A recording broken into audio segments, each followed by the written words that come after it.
We go forever and ever, yeah. You know that I'm much better, yeah. You wish that you can do better, no, no, won't let them, We go forever and ever, yeah. I go and create the pressure, yeah. You wish that you can do better, You wish that you can do better, yeah, yeah. Ooh. We go forever and ever. We go forever and ever. Welcome everyone to Coaching in Session. My name is Michael Rearden, and I'll be your mindset coach today. And today we're going to be talking about dating, relationships, marriage. We're going to be going down the whole gambit and talking about from start to finish, how you start dating and how you finish dating, into the relationship aspect all the way to the marriage aspect. And then talking about the idea, how do you stay married? Because with the divorce rates and basically 1 in 2 marriages are going to fail. Are you going to be one of those marriages? And I don't want you to be one of those marriages, because if you are, it could ruin your whole entire life. I know there's going to be men who have lost a good portion of their businesses, of their livelihood, and they have lost so much because someone wasn't happy with them, or someone didn't feel fulfilled in the relationship, or there was something missing. But there's a way that we can get around all of that hardship, all of that, I guess you can say, sadness because of the distrust or the betrayal that happened in that marriage. Because marriage is no longer for better or for worse. It's for as long as things are better, then things are going to be okay. But sometimes things are not going to be okay. Sometimes there are going to be things that are broken that needs to be fixed. And many people are so quick to throw away broken things. How can we start to fix our relationships? How can we start to have meaningful relationships? How can we start to trust our relationships rather than find something in our relationship to give us the idea of we need to have an exit plan, an exit strategy? And with our culture today, an exit strategy is always essential. Well, I need to make sure that I'm able to do everything myself. I have to make sure I'm independent. I have to make sure that no one can ever hold me down, or that I won't ever be able to take care of myself. So that creates a modern mindset. It creates a way of thinking that might not be conducive to a relationship, because a relationship might be filled with some level of sacrifice. And whether because of each other, or for kids, if you have kids or children, you need to understand that the relationship is not just you. And some of the best relationship advice I have ever received came from a relationship coach. In the relationship part before my marriage, I made sure to talk to someone about what was going on, what was I thinking, what was happening. They gave me some really great advice. And that advice was, there's only one person that you have to basically give everything to. So I don't have to give something to my wife and then something to someone else and things like that. Of course, you have kids, you have to kind of divvy it up a little bit differently. That aspect really helped me, because I was in that mindset of I can do everything myself. I don't need someone, because I didn't have trouble dating. I would go on dates 2-3 times a weekend. And for me, it was simple. But for some men, they have a very hard time getting dates. So was I blessed? Maybe. But at the same time, I was very aware of what I was doing. Now, do I recommend going on all those dates every single weekend? Depends. Do you want to be a playboy, or do you want to be someone who's looking for something meaningful? And there was a good portion of my life where I was testing the waters, I guess you can say, to see if I found someone that stuck. And for some people, they're just trying to look for the real deal. They're looking for someone that they can spend the rest of their life with. And if you rush the relationship, are you really getting into something meaningful? Because I think many aspects of a relationship, many people are unaware, the preparation process. And today we're not only going to be talking about the preparation process for a relationship, but we're also going to be talking about the mindset of a relationship and how to keep a relationship long, lasting, and healthy. Because if we just simply say, well, you're my match and I'm going to love you and care for you until we die, until we depart, you're going to find that in a couple years, you are not in love with that person anymore. There's something in that marriage or that relationship that is turning you away from that individual. And we have to do the work. And today I'm going to be bringing on a relationship coach, Wooten, who's going to be helping us understand relationships, the beginning, the middle, and the end. So let's get into an interview with Eric and myself.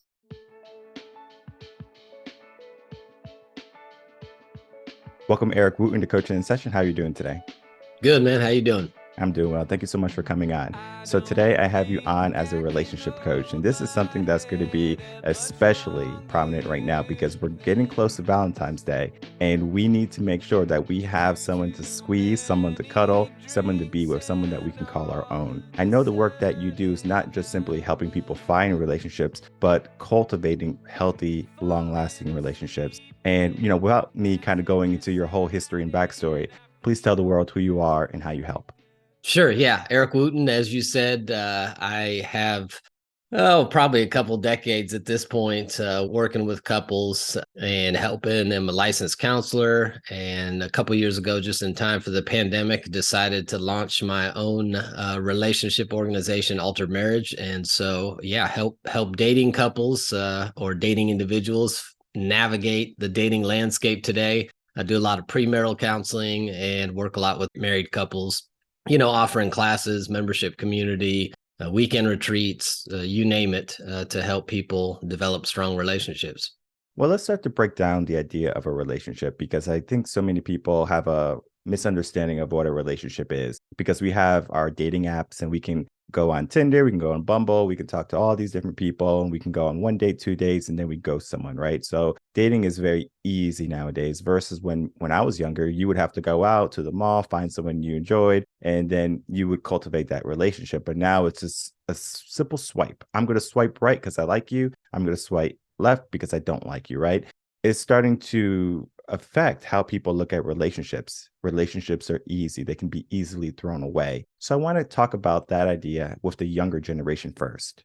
Yeah, I would agree. I would agree. It's easy. I'd almost say it's easy and more difficult, right? It's easy to locate somebody these days, right? With social media apps, and that may be a problem too because we have too many options.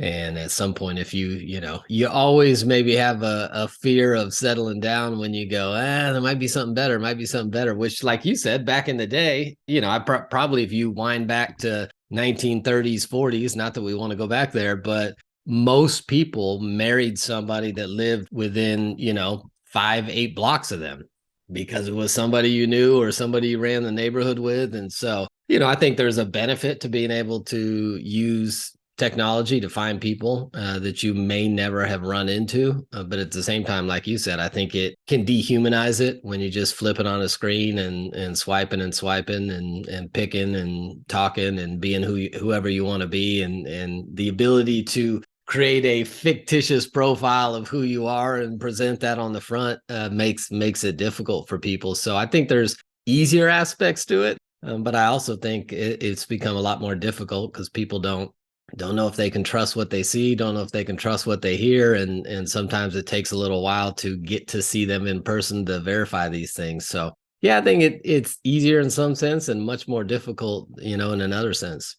When we look at the younger generation, because they're going to be really diving into these apps, not saying that the older generation, 30s, 40s, 50s, are not going to be using these apps also, but the younger generation are going to be using this as their prime way for dating. They're going to go on, and whenever they're bored, they're just going to go on and start swiping. Maybe they find someone and they can cultivate something, but most of the times it's kind of just a waste of time for them. They're just like, well, I'm just trying to waste some time. Similar to how they can watch TikTok videos or YouTube videos. They just go on and it's a simple indulgence and entertainment rather than finding something fulfilling. Do you think our younger generation has lost the concept of what a relationship truly means?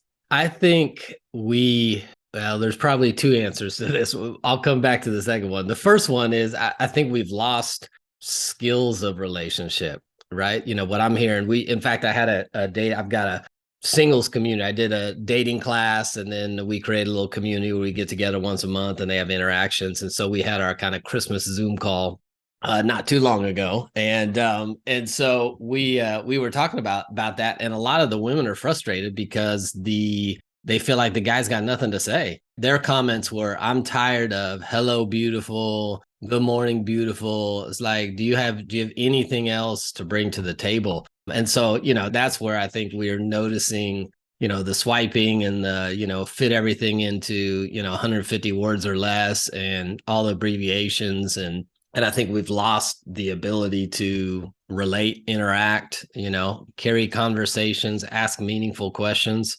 Now there's a lot of tools you can use if you suck at that, right? Go download some questions to ask your date and liven it up a little bit. But I think we've lost some of the skills on the one side. And then I think we're in a world now where so much of the advice the relationship advice, whether it's dating advice and, kind of marriage advice, is ineffective. The dating, if you go Google, tips on dating, you're going to get all kinds of game playing and stupid stuff that doesn't actually translate into the skills you need for a long-term relationship. And so I think we're setting people up for failure now by, one, allowing them to have these, quick interactions with no depth where they don't know how to have a deeper conversation. And then we're giving a lot of advice that just simply doesn't work from my perspective. When you look at a long-term relationship, it may work to play a dating game for a little while, but once you settle down, the skills that you used in dating just aren't going to work in a relationship.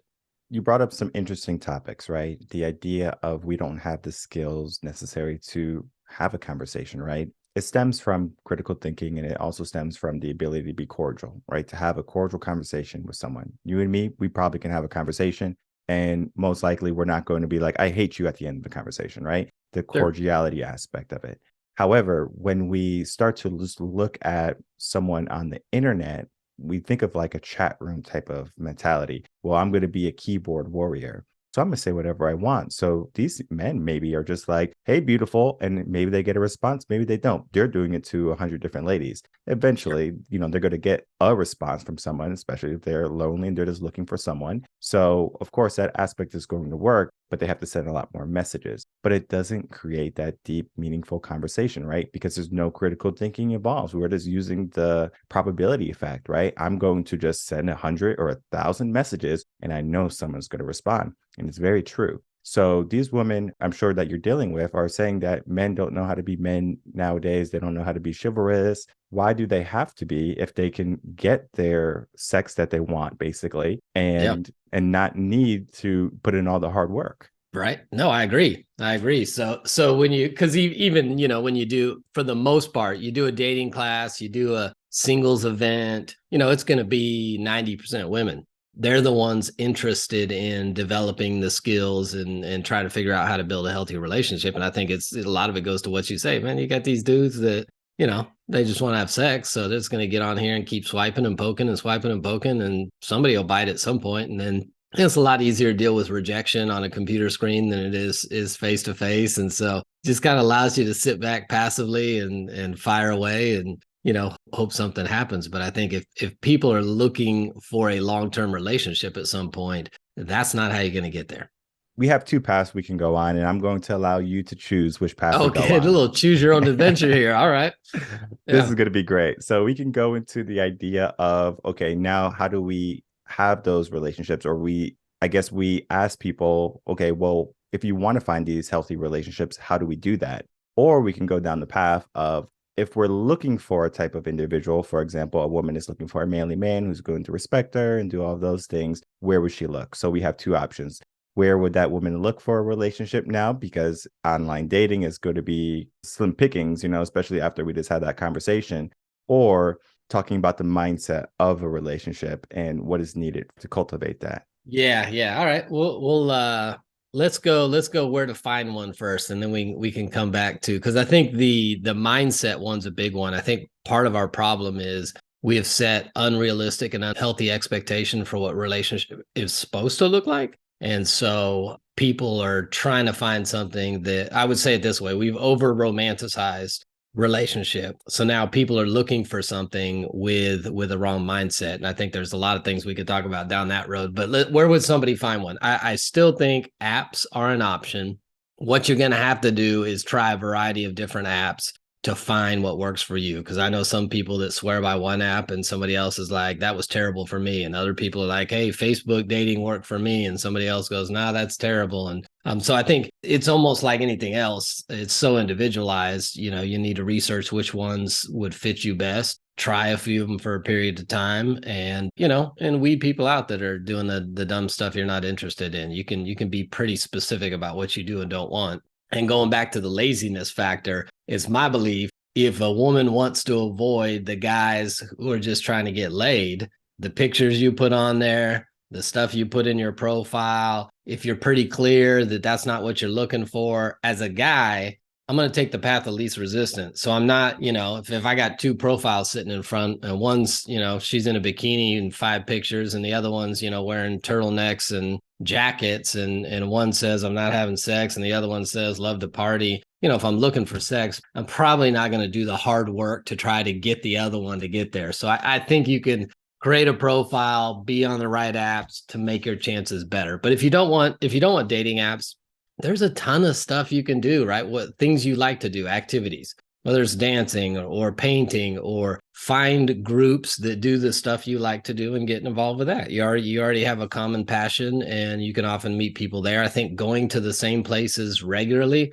if it's a restaurant, if it's a bar, if it's Starbucks, if you go somewhere weekly, regularly, you will tend to run into the same people. I go to Starbucks often just to work. I see the same people. Now, I don't talk to them a whole lot because I'm there with headphones in trying to get work. But if I want to cultivate some level of community, I can find those people all day long. And so I think going to the same places, a lot of cities have activity groups, singles groups that get together and do stuff once a month and different things. I think that's a great place to find it.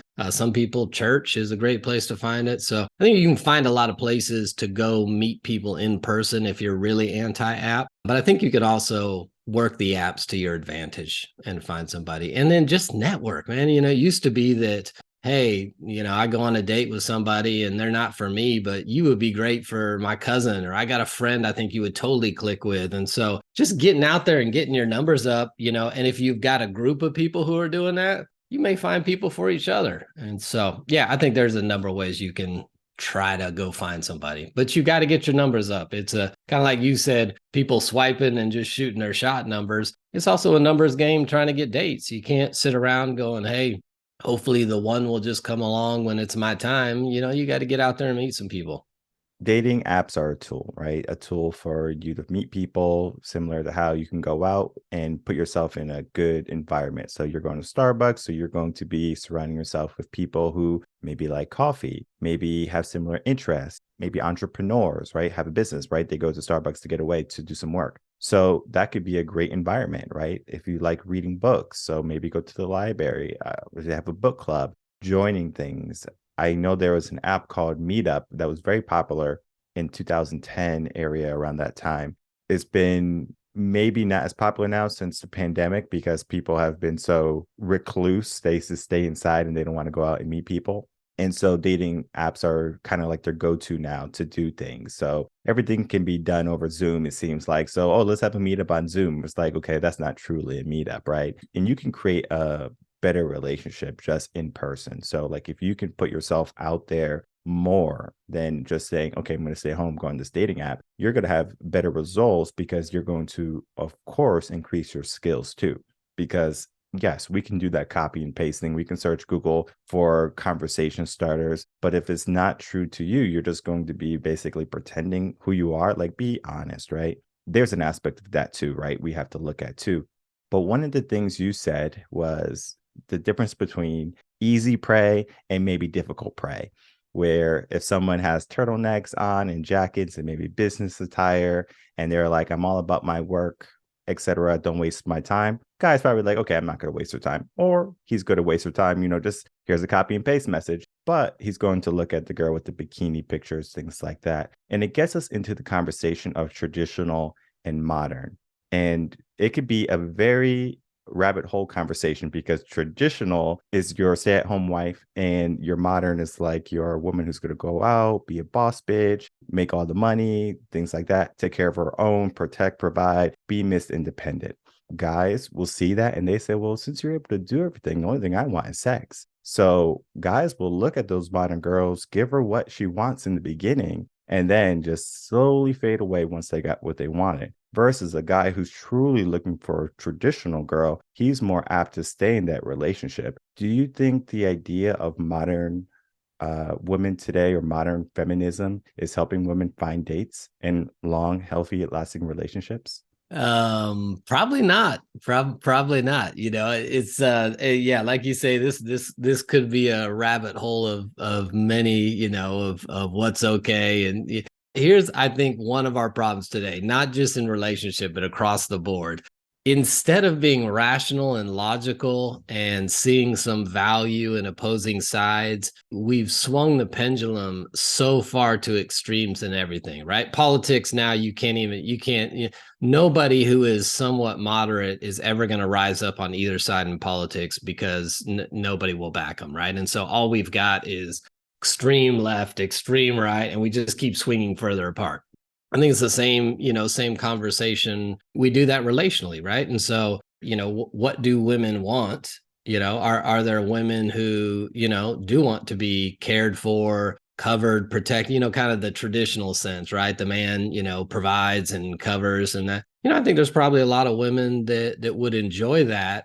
But I think you're almost shamed for that now, right? That's going to put you in a bad position. And so again, here's a perfect example of a relational pendulum swing, right? We have codependency, which is unhealthy, right? So there's been a lot done around codependency, and especially most of it was originally around families and substance abuse and some stuff like that, where it is very effective in understanding how to avoid that and set boundaries. But because codependency is so bad, we've swung the pendulum all the way over to the other side to independency, where if I were to say, well, I'm about to say, so if someone were to take the soundbite that's about to come out and just put it out there, there will be a lot of people that refute it. So I would say we have a need to depend on other people to get some of our needs met. And people would go, oh my, you can't depend on someone. If you depend on someone, they can control you and they can hurt you and so, but it's a biological fact that we depend on others. So now our psychological relational approach does not hold water biologically. And so there's been study after study, right? From the orphans in the Romanian, foster care system that never get touched and, failure to thrive stuff, that we need stuff. There's proof that when you get into an intimate relationship with another person, that your blood levels and your heart rate and hormones begin to regulate each other together. There's been, the MRI test where they put a woman in an MRI and measure her heartbeat, and with nobody there, it's a certain level. With a stranger holding her hand, it comes down a little bit. But if they have a partner holding their hand, it's almost non-existent when they look at, heart rate increase and that kind of stuff. So we do have a dependency in relationship with one another, and it's a healthy thing.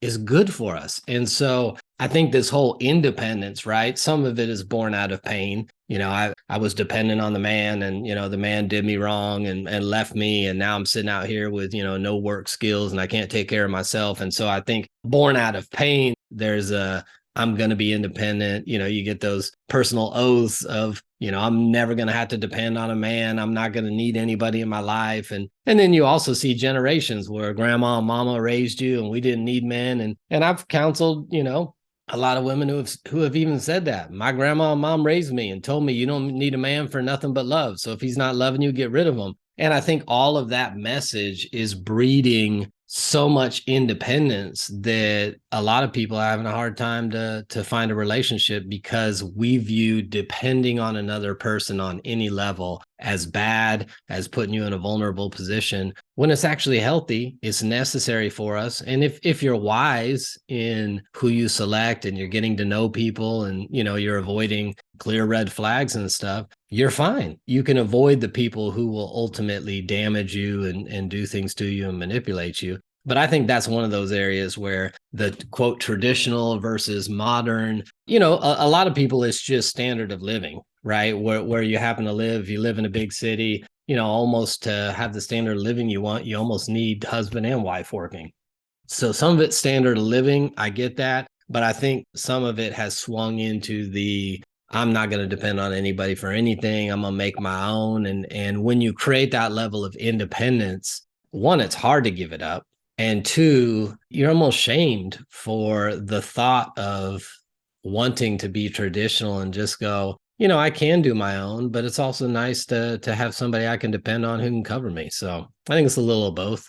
Yeah, I definitely agree. It's like the mindset of, if it's broken, just change it. So we look at a relationship that's not working out. Well, I'm not going to even bother. So let's get a divorce. And if we look at the divorce rate, 70% of divorces here in the West are going to be initiated by women. Why is that, right? Because they're so quick to understand, well, my emotions are not being met. And of course, I'm not saying that there's not red flags there, right? I'm not saying that he's not supporting you. Maybe he could be abusive. He could have bad habits, alcohol, drugs, things like that, right? Addictive things that are not good for the relationships. But there's going to be a good majority that look at the relationship saying, well, I'm not happy. Well, you're not fulfilling me. Well, you know what? There's another guy.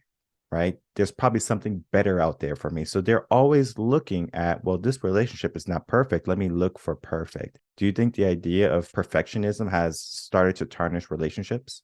Yeah, I think our expectation for what we think a relationship is supposed to be puts us in a bad place. I mean, it's like anything else. If you have an expectation and your experience does not meet the expectation, right in that gap, we begin to create our own narratives. And so, I mean, listen, if we're really honest, our model of marriage and relationship, has been spit on us by Disney, right? The strong man who rides in and, saves said woman and, the romance. So between romance novels and movies and Hollywood, and we've created an image of what marriage and relationship is supposed to be that is not realistic. Like you just said, a lot of people divorce because they go, man, I'm not happy, or we can't resolve these differences. And second and third marriages have higher divorce rates for obvious reasons.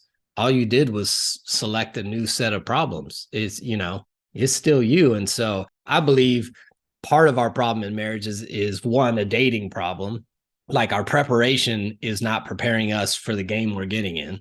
And so it's like if you're practicing one way and then you get in the game and the practice skills don't work in the game, you're like, dang, well, this relationship doesn't work. We must have chosen wrong. So I think we got a preparation problem. But then I think we also have a perspective problem in the relationship where, listen, when you marry somebody, you sign up for a specific set of unresolvable issues. You will never resolve these, whether it's, personality differences, some lifestyle preferences, introvert, extrovert, saver, spender, sleep routine, need for closeness, need for independence, wanting to do fun, adventurous activities versus, want to chill at home and be calm. A lot of those differences, you will never fully resolve those in marriage. And so, a lot of the work I do with married couples is just helping them manage their differences. So I call it closing the gap. And the idea is just, we got a gap in this area, whether it's our parenting style, whether it's our, introversion, extroversion, whatever it might be.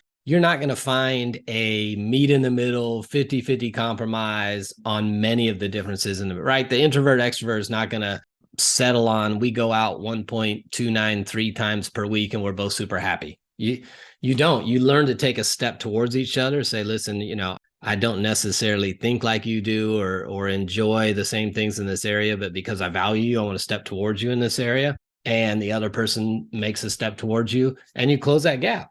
You're not going to meet in the middle. Probably never will meet in the middle and find a 50-50 compromise. But if you step towards each other, the gap becomes smaller. The conflict that can occur in that gap becomes smaller. And so for a lot of people, they're like, man, this sucks. Let me go find somebody else. You'll definitely, usually the second time, pick a different set of problems because you already know these ones don't work for me, but you're still getting a new set of unresolvable issues in this new marriage that you're going to have to learn to navigate. And so I just think we've set ourselves up for failure by creating an image of what we think it's supposed to be. And then when we get in marriage and our experience is different, our conclusion is, dang, pick the wrong person.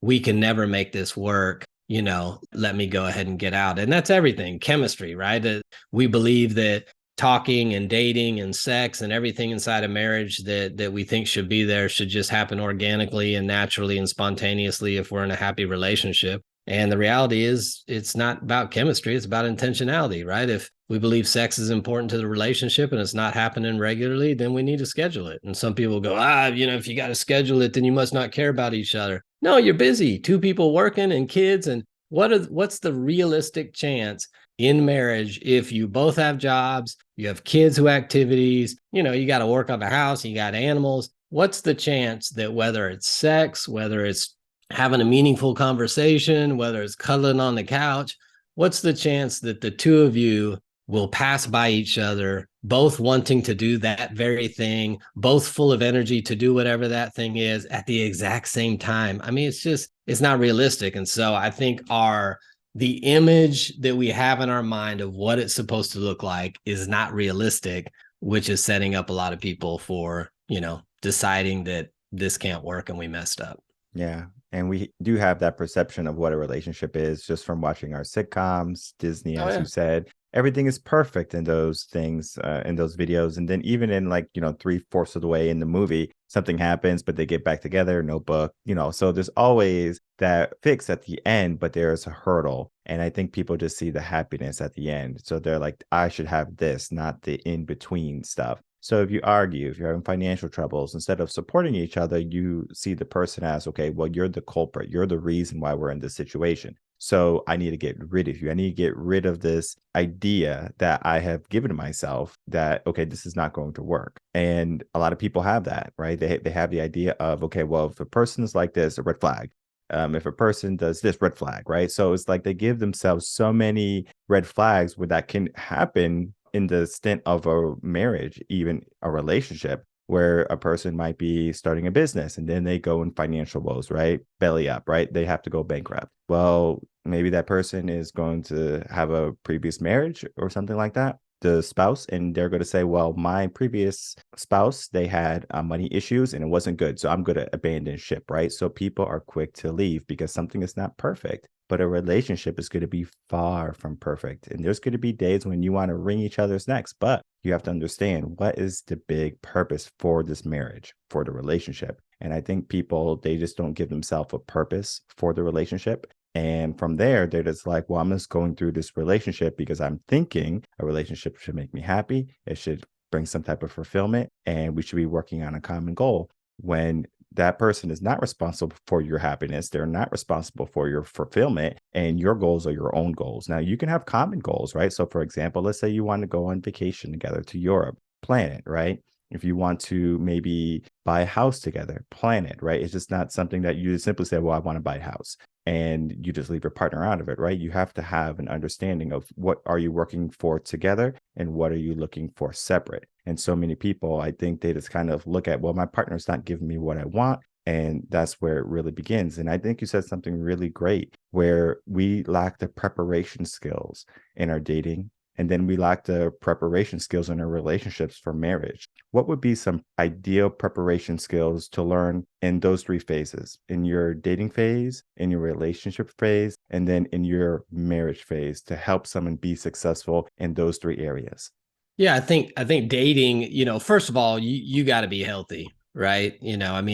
One of the issues in a lot of marriages is individuals have not done the work of getting as healthy as they can personally. And so if I've got some past childhood or relationship wounds and trauma I've never dealt with, it's going to prevent me from relating in a marriage in a healthy way, right? I'm going to, if I've got abandonment, rejection issues, I'm going to be highly defensive anytime my spouse suggests even anything critical that may be accurate. I'm not going to receive that feedback because, I live from a place of rejection. And so I think, individually dating, you got to be healthy. We're never all the way there, right? So hear me in that. It's not like there's some level of healthy perfection where I'm ready to date, but you got to be actively working on your stuff. If there's baggage from the past you need to deal with, if there's stuff that's impacting, your choices in relationships and how you relate and all that thing. So I think for dating people, the first step is get healthy. And then you're gonna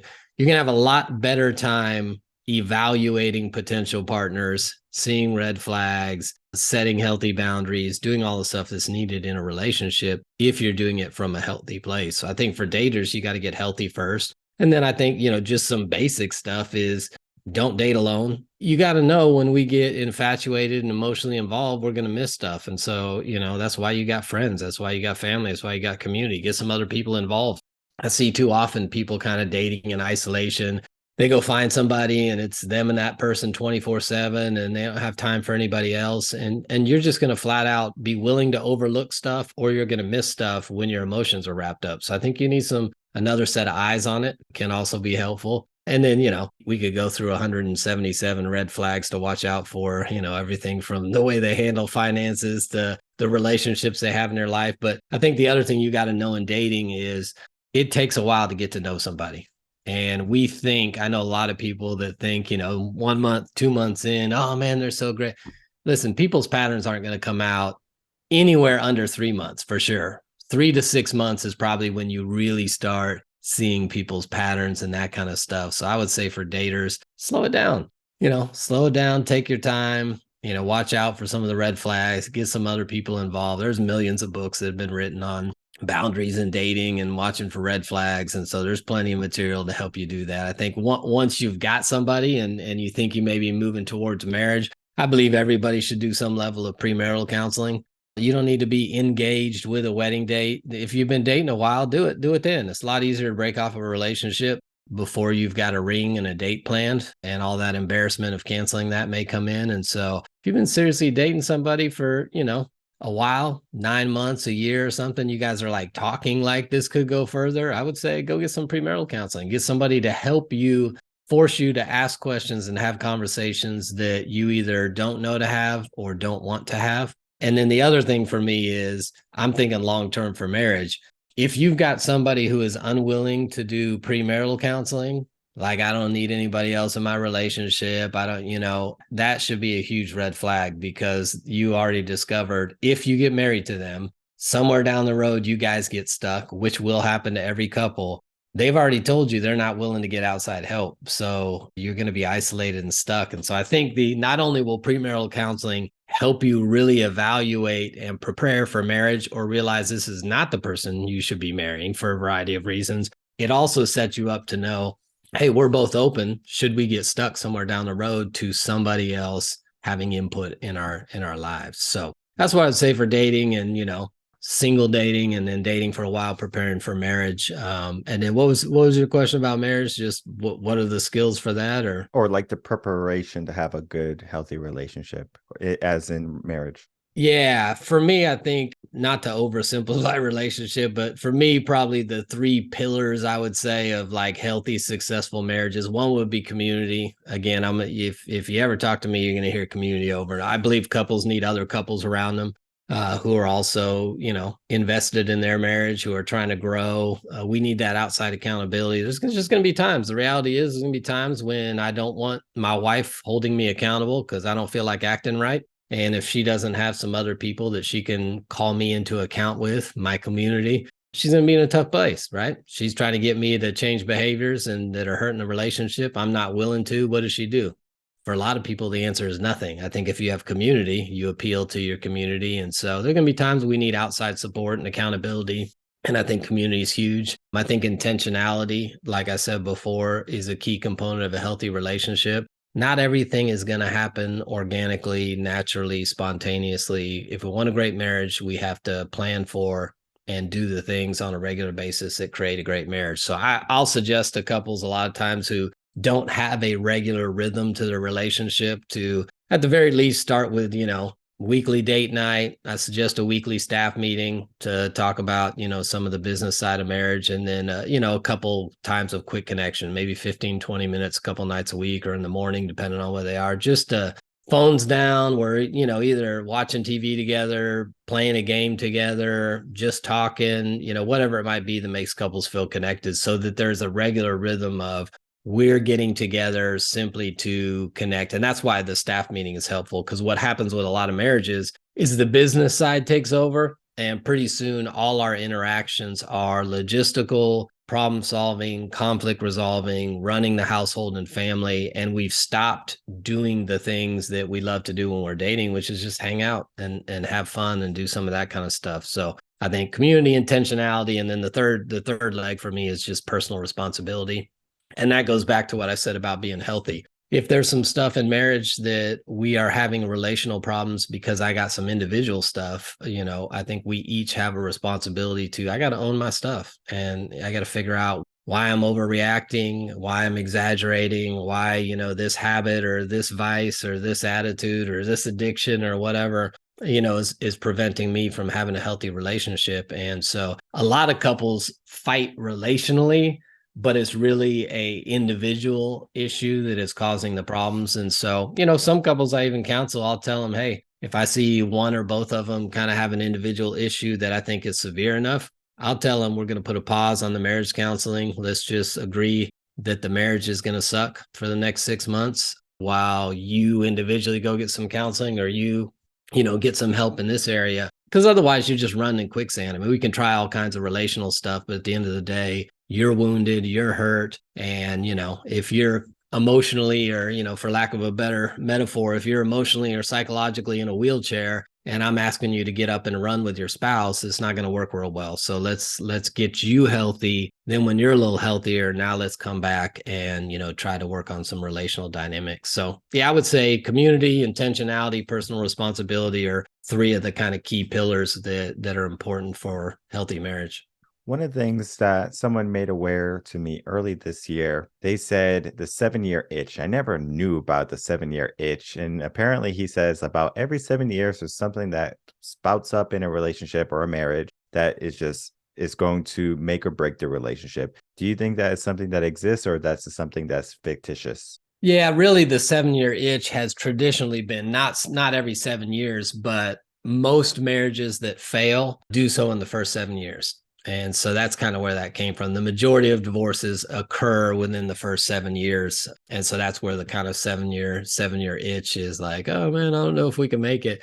Conversely, if you read some research, what I just talked about, a couple finding their relationship rhythm, a lot of experts say it takes couples 8 to 12 years to find their relationship rhythm. And so you can see like the 7-year itch is like, man, we quit. We were almost there to find now, I don't think if you're willing to get some counseling, just invest in your marriage, whether it's taking marriage classes regularly. Again, I think part of our rhythm has got to be investing in our relationship, right? I think couples should do a marriage class once a year, have a counselor that they see more regularly when they're stuck, and, maybe quarterly or twice a year for check-ins when things are good. I think, 4-day weekend retreats or intensives. There should be a rhythm of that kind of stuff. But I think if you're willing to do some of those, you can find a rhythm for your relationship way quicker than 8 years. And it's really about identifying what is important for the two of you to feel connected. And that's where stuff like love languages and top emotional needs and all those things come in, to understand, how does my spouse experience love so I can do those specific things? Because a lot of times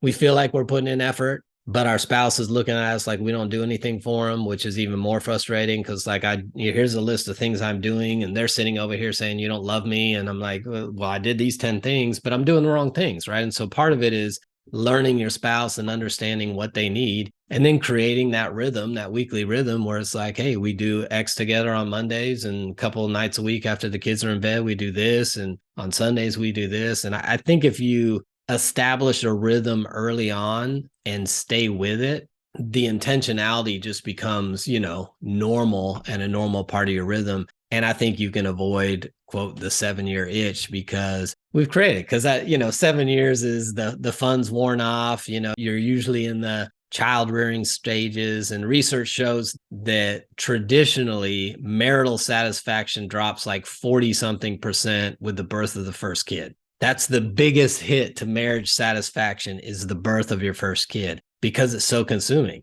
and the priorities switch. And, especially for the women, that tends to be, their focus. And so now the husband's sitting over here going, what about me? And then the wife feels like the husband doesn't care about the kid the way she does. And, you start getting all that stuff. So that's part of, I think, the 7-year itch, is you get that huge dip for those who have kids and reality hits. So yeah, I think is it real? It's real that the majority of divorces occur within the first 7 years. That's real. Whether it's some magical number itch, probably not. I think if you establish a rhythm and know where you're going and what you're focused on, it becomes a non-factor. Yeah, I definitely agree with that. It's just one of those things where it's coincidence. 7 years, it seems like, all right, in 7 years, something's going to happen in your relationship and you have to get a divorce. Well, that's not necessarily the truth. Yeah, and you don't see a 14-year itch and a 21-year itch and a 28-year itch. So it's just, that's when many divorces happen, and there's a variety of reasons. Like I said, I think kids being one of the big reasons that causes the shift. But yeah, in a long-term relationship, my wife and I have been married 28 years. You're reinventing the relationship often, because what worked for us with no kids and both working didn't work for us with one kid, didn't work for us with 3 kids, didn't work for us with freaking teenagers, making the house crazy, isn't working for us now that 2 of the 3 are out of the house, right? And so you're constantly, having to reinvent and create new rhythms to keep the kind of relationship that you desire. Yeah, the ability to pivot when life circumstances change, because I think some people, they just get stuck on old habits, old ways. And Oh, yeah. they might say, well, it's, like we always been doing it this way. we always had date night on Friday. Why don't we have date night on Friday? Because, our kids have like football or Right. basketball or Friday whatever night now, right? football. Yeah. So now it's like, okay, we can't do that anymore. How can we adjust? How can we pivot? So the rhythm does have to change. And I think that's so important to have that. And you said something really, really, really good, that people should do check-ins even when things are going good. Because I think people wait until things are broken until they Mhm. say, well, we have to go see a counselor, right? This is not working, versus everything is good, right? Let's go for a check-in. Because I think that's going to be more beneficial for the long term, similar to how you get an oil change for your car. Yeah, your car is not on the side of the road, but you're going to get an oil change. And it's not because the red light told you, or the orange light, or whatever color light you have in your car for the oil. Right. But that light right there is not simply saying, well, your car is broken. It's saying, hey, we need to do some maintenance. And I think having an understanding that your relationship needs to have some type of maintenance, some level of maintenance, whether it be, date nights a week or a month, family conversations, putting your phone away, right? So just understanding the little different dynamics. How can we create small pockets of moments in our life where we just have the meaningful communication? And communication is so essential for a relationship, because if you don't communicate with each other, then you're just going to communicate yourself. And you're like, I have all these problems and I'm just keeping them to myself and I'm just making them bigger problems. Because I always say, if you tell yourself something long enough, it becomes your truth. So if you believe that your partner is not showing up, then you're going to believe it. They're not showing up, and there's nothing I can do, because I've been telling myself that they can't show up or they're not showing up for 5 years. I never talked to my partner about it, but I've been telling it to myself. And eventually it comes to that point, that tipping point, where it's like, all right, I'm not happy. I'm leaving because this hasn't changed for 5 years or something like that. So we do have to understand that there is some level of maintenance in a relationship that we have to understand. And even if your relationship is good, do some maintenance work, do some check-ins. And if your relationship is bad, don't wait until the house is burned down or until you got the divorce papers. I know there's a story of a man who, I guess the relationship wasn't going good, and the wife was saying, I'm not happy. And the guy's like, okay, well, why are you not happy? And then she says why she's not happy. And then he goes, okay, well, he's like, I'm going to make some changes. So he thinks he makes some changes, right? She comes back to him, I'm not happy. And then he's like, okay, well, why are you not happy now? Right. So he, makes some more changes, right? Are those changes really happening? I don't know. Right. But eventually he finally gets the divorce papers. And then he goes, whoa, whoa, whoa, what's happening here? Like, let's go see a counselor. Right. So he waited until the last moment, until it was like, all right, I got the divorce papers, versus listening to her at that moment when she was saying that she's not happy. Right. Taking that time out to understand what's really going on. Similar to how, if you are in an environment, you want to check out your situation, situational awareness. So you look around, you're like, okay, cool, everything is nice. Versus, okay, that, like everything is not good, but I'm still going to operate like it is good. So it's important, especially having like a coach like you to help people is very important.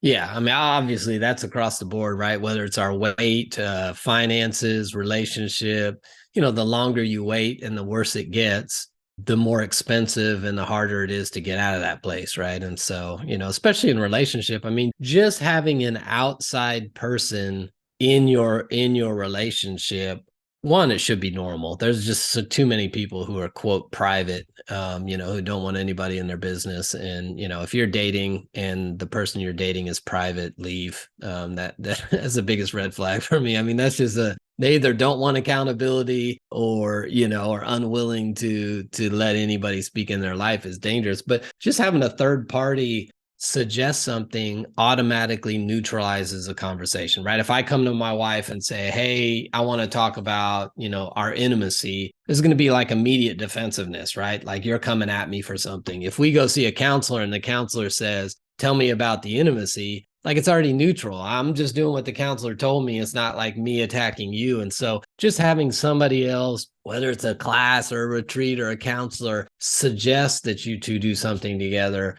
neutralizes the conversation. So there's just so much value in, having outside check-ins, counselors, a mentor couple, doing a class, anything that kind of forces you to, say, hey, let's take a look at this and let's talk about this, because it's our assignment. It now is not me versus you, but it's us trying to figure out this together. So I mean, we need that if you're trying to get fit. Having a fitness coach is great. If you're trying to work on your finances, getting a financial coach, life coach, whatever it is, just having somebody else come alongside you is helpful in any arena of life. Definitely. And I'm a huge advocate in understanding that you can walk this path alone, but when you have company, it's so much better. And you can learn about your blind spots so much quicker. And the conversation that we had is a great starter for many people who are maybe understanding about relationships for the first time, teenagers, or maybe people who are getting into the aspect of really looking at what makes a relationship meaningful all the way up to marriage. And I encourage people to, listen to this episode not just once, but twice, because you're going to find so many different things that you're going to learn. And you might have developed habits in your own dating life or your own circumstance that you say, well, this is my life, when you can change your life. So there's not some final level that you have reached at this point, because you're going to always have to pivot, even in your relationships. We talked about it. The rhythm changes. And you have to understand that too. So right now, your rhythm might not be appropriate to finding that match. How can we get into that rhythm? What can be the skills that we have to learn? And there's so many different things that we have to know. And having Eric as a relationship coach is going to be essential almost, because if you are always just kind of going in blind, you're always going to get blindsided. So it's important to have a coach on your side and to have someone in your corner rooting for you for your success all the way up to marriage. So if I can from you, Eric, please share with us any last words, and then please tell the audience how they can find you. Yeah, no, I wholeheartedly agree with what you said. I think no matter what arena of life we're in, we certainly don't know everything. So getting a coach or counselor or whatever it is alongside of you is key. So yeah, probably the easiest thing to do is just go to alteredmarriage.com, and that's spelled ALTARED, marriage.com. And so you'll see I got a YouTube channel called Relation Shots where I put out relationship videos all the time. I've got free resources on there, consistently run marriage classes, dating classes, retreats. And so you name it, if there's any way that I can assist or be a part of somebody's relationship journey and help them get where they're trying to go, would love to do that.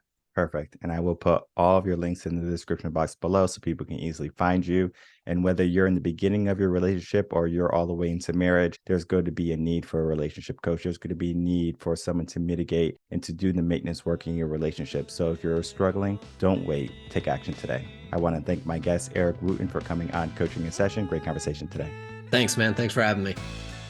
I would like to thank my guest, Eric Wooten, for coming on Coaching in Session. As you can see, he is a person who not only has a successful marriage, but someone who understands that marriage is not going to be one of those simple things where you just go into the court, sign a piece of paper, have a ceremony, and then you're going to live happily ever after. There's going to be so much work, and there's going to be so much pivots that you have to understand. And even in my marriage, just like on day one, it's kind of like, is this going to work? And it was always one of those things like, is this going to work? What had to happen was we had to do that self-work, because I couldn't fix her and she couldn't fix me. So we both had to do that fix, right? What was I lacking that needed to be there in the relationship? And what was she lacking that needed to be there in the relationship?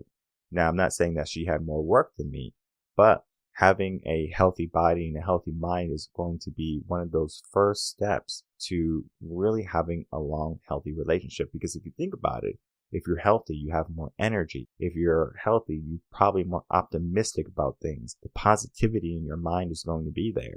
Versus if you just simply say, well, things are okay, or you're giving yourself a lie that you're telling yourself, you're going to find yourself lying to yourself in your marriage. Well, I'm not happy, or I'm not satisfied. Well, the reason why you're not happy or you're not satisfied is because you have to look at yourself. And we had to learn that in our relationship, where I'm not in charge of her happiness. I'm not in charge of her fulfillment. I'm not in charge of finding her purpose. That's her. And vice versa. I have to do me. And of course, we have a system where we are going to meet for dates. We talk about finances. We talk about just general relationship, right? We have a family life coaching session or family mindset coaching session every single month. And it's just a conversation. We just talk about, we just unpack. And it's not, I'm pointing the finger at you. I'm just kind of giving you an update. And it might not happen every month at the same time, because circumstances happen. I might be working. I might be busy. She might be working. She might be busy. Just because we're busy doesn't mean that we don't make time for each other, because we have to understand that the relationship can't be torn apart because we have a kid, because we missed a date night. We have to do the maintenance work. And it's so important for us that we understand and we have rules in place that help guide us. So for example, a rule that we have in our household is no phones at the table. And you might think, well, what is no phones at the table going to do? it creates conversation. So when we eat lunch together or when we eat dinner together, we are able to talk to each other. Not simply, well, like, okay, well, I'm on my phone watching the game, or I'm doing something, or I'm having a meeting and I'm eating in the office, or I'm eating in front of the sofa. We eat at the dinner table. For us, we create conversation every single day. For some people, maybe that won't happen because they work at different times of the day. But then if that's the case, when can you create that 90 minutes of conversation per week?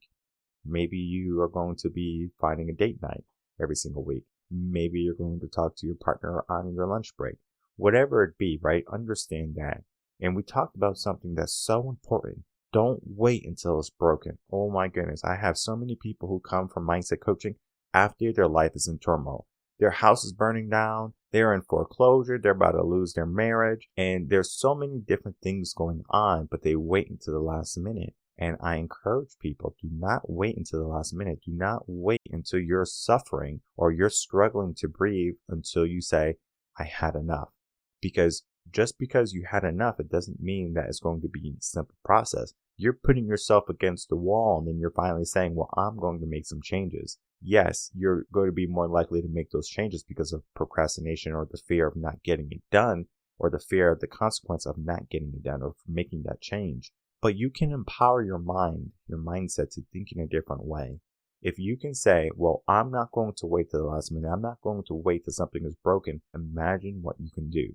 And if we look at this, the idea of the successful people in the world and the people who are struggling or the people who are barely trying to get by, the difference is, do they do what is necessary each and every day for their growth, for their success, for their happiness? Many people, they wait until things are broken or they focus on only the things that are happening right now versus looking at the future too. Not saying not to live in the moment and to always be thinking about the future, but understand the moment and understand if you have to make some changes. So if you're in a relationship right now, or if you're in the dating market, especially since this is going to be around Valentine's Day, you're going to want to make sure you have a relationship coach who's going to be helping you. And whether you see Eric for relationship advice or you see myself for mindset coaching, you're going to find that you're going to be getting yourself into a better mindset, a better way of thinking for this year. From starting a relationship to starting a business to starting your dream life, all of it's going to be dependent on how you're going to operate each and every single day. So learn the preparation process, then begin to stick to the plan that you set for yourself, and understand that if something is broken, it doesn't mean you have to throw it away. Learn how to fix anything that might be broken or out of order, because just because it's broken doesn't mean it's inoperable. We can get anything back in order, even our own life and even our mindset. My name is Michael Rearden. I'm a mindset coach. If you have any questions, you can email me coachinginsession@gmail.com, and I will see everyone on the next episode of Coaching in Session. Until then, everyone, take care.